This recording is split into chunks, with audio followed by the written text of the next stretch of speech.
I'm a bit late. I do hope you're safe and well, because that's the most important thing. So what we've got for you today is like an update from my video last week when I was saying how concerned we are about the proposed reprotox 1B classification for nitrous oxide in the EU, which is going through at the moment in the teeth of opposition from the Dutch authority. The UK are not happy at all either, and everybody else is like, yeah, whatevs. And the reason we're bothered is because, and I said this last week, is because making nitrous oxide reprotox is going to impact on its medical use. Now, one of our viewers very kindly said, hang on a minute. Now, there's actually a medical exemption from restrictions and bans and things like that. It's under the medical regulations. So aren't you getting a bit ahead of yourself there? And in this week's newsletter, Ali explains why it's concerning, and it's to do with how the way that medical licensing works. Because even though something may not be classified for CLP because it's got medicinal use, when they come to license it, then there are rules about look at the CLP classification, and if it's got certain hazards, it's a no, basically.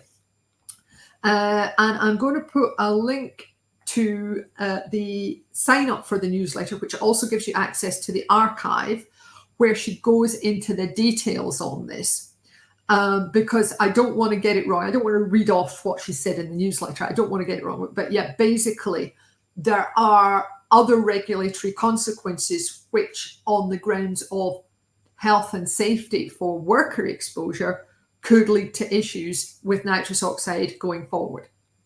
So that was the first thing, and it's following. Thank you very much to our viewer for mentioning that. The second thing we've got for you is one of these really important EU issues where they're going on about prior informed consent. Now, as we know in chemical regulatory terms, if the EU sneezes, the UK catches a cold, and we are still allowed to comment on these things. And I don't know if this is just cock up or conspiracy, but there's a very short 4-week consultation period on this pick in the EU. I'm just typing. I'm going to pop the link there. Let me just pop it in below. But I mean, literally, it's like 4 weeks in the summer when everybody in the EU is on holiday, you know. So if you are concerned about prior informed consent, go and have a look, see the chemicals that are mentioned, comment on it, because like I say, only 4 weeks is not a long time, particularly at this time of year.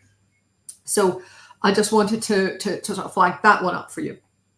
And the other thing that I've got for you in terms of work is an excellent article by a lady called Andrea Love. And she has a Substack account called Immunologic. Yes, she is a proper professional when it comes to toxicology and immunology, and she has sort of collated and really thought about the whole business of chemophobia, and she calls it like a public health crisis, and I think she's right to do that. So if, like me and the team at TT Environmental, you are very concerned about chemophobia and the lack of awareness and understanding of chemicals in the wider public, then it is an absolute must read.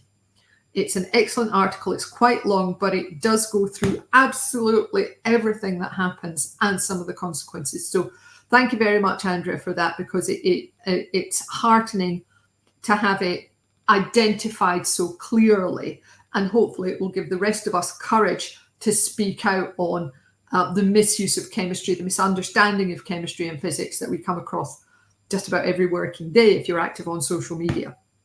So yeah, it's a cracking thing, and I cannot recommend it highly enough. So the other thing you'll be looking for is the Reasons to Be Cheerful funny video.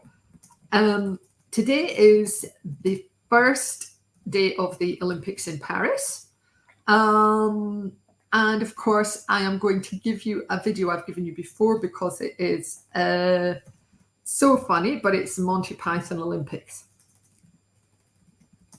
Let me just type and talk at the same time, which is, I can't do. So I'm just popping that below this video now. So thanks very much for watching, whether it's live or on catch up. Really appreciate your support.